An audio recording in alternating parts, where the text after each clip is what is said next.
La deuxième motion contre la réforme de l'assurance chômage, M. Merviel. Monsieur le Président, chers collègues, alors je ne vous lirai pas le texte de la motion qui est sous vos yeux, mais néanmoins, quelques mots quand même. Force est de constater que les réformes à l'assurance chômage se succèdent dans notre pays et malheureusement elles se ressemblent. Faut-il rappeler que la précédente réforme, à laquelle nous, la gauche, dans son ensemble, s'était opposée, a déjà dégradé fortement les conditions de vie et l'indemnisation des demandeurs d'emploi. Et cette nouvelle réforme, il n'y a rien de nouveau sous le soleil. Elle est basée sur les mêmes fantasmes, les mêmes clichés, la même philosophie libérale. Inciter les demandeurs d'emploi à travailler davantage comme si les chômeurs étaient responsables de leur état. C'est un déni de réalité, alors que toutes les études montrent que raboter les droits des chômeurs ne facilite pas le retour à l'emploi. Et ces derniers sont érigés en bouc émissaire, commode d'ailleurs en ces temps de crise. En stigmatisant toujours plus les chômeurs au nom de l'objectif martelé du plein emploi, on est quand même à 6 millions de chômeurs aujourd'hui, toutes catégories confondues, 6 millions de demandeurs d'emploi. On viendrait à oublier que la moitié des chômeurs est sous le seuil de pauvreté. Et c'est ça la réalité sur laquelle le gouvernement et ses alliés ferment les yeux. Alors ce texte du gouvernement, c'est la première réforme sociale du quinquennat, en attendant celle sur la retraite. Alors ça en dit long sur les intentions de nos dirigeants en la matière.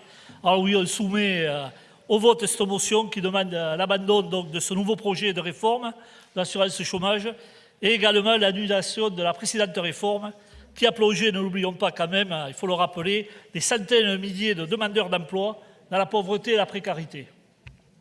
Au-delà des ressentis que chacun peut avoir, c'est des chiffres de la DARES et des chiffres pour l'emploi. Aujourd'hui, à l'instant T, il y a 300 000 emplois qui sont en tension sur 6 millions de personnes qui cherchent l'emploi. Ça fait 5%. Il y a 700 000 chômeurs qui auraient droit à une indemnisation qui ne demandent pas. Il y a aujourd'hui, ces chiffres pour l'emploi, 8 chômeurs pour une seule offre d'emploi. Et il y a 90%, c'est une analyse aussi d'emploi, 90% de demandeurs d'emploi qui cherchent un travail. Monsieur Lamas, dernier intervenant. Oui, rapidement, je vous remercie.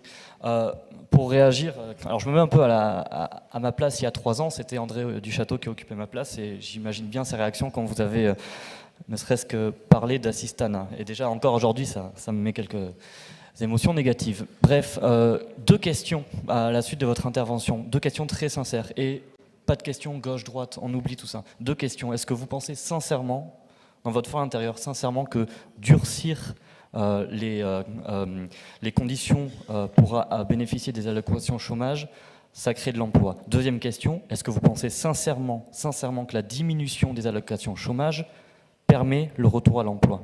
Est-ce que ça a un impact sur l'emploi? Une réponse sincère. Je pense qu'on est tous... Non, on ne va pas engager la discussion là-dessus. Ce sont de bonnes questions, j'en conviens. Vous savez, beaucoup d'observateurs considèrent que les filets protecteurs, il les faut. Le débat existe entre le niveau des filets protecteurs, son niveau rend-il la recherche de l'emploi moins offensive qu'elle devrait être? C'est ça souvent et moi je pense que la réalité, il faut qu'il y ait une réelle distinction entre les personnes qui travaillent. La réalité étant, il faut revoir les politiques salariales. Il ne faut pas concevoir ça. Entre des filets protecteurs à 1 000 € par mois et des gens qui vont au travail à 1 050 € par mois, que voulez-vous? On fabrique de l'embarras. Et je crois que la solution sera au niveau des salaires qu'il faut. Après, vous savez, les hommes sont faits comme ils sont faits, les tentations sont des tentations, et je pense que dans les intentions du gouvernement, au niveau de cette loi sur le chômage, c'est aussi de mettre, croit-il, après tout, pourquoi pas, de mettre les gens davantage en situation agressive dans la recherche de l'emploi. Mais vous verrez, on n'y coupera pas. Il faudra bien que les politiques salariales soient revisitées dans ce pays. Sinon, ça ne tiendra pas. Bien.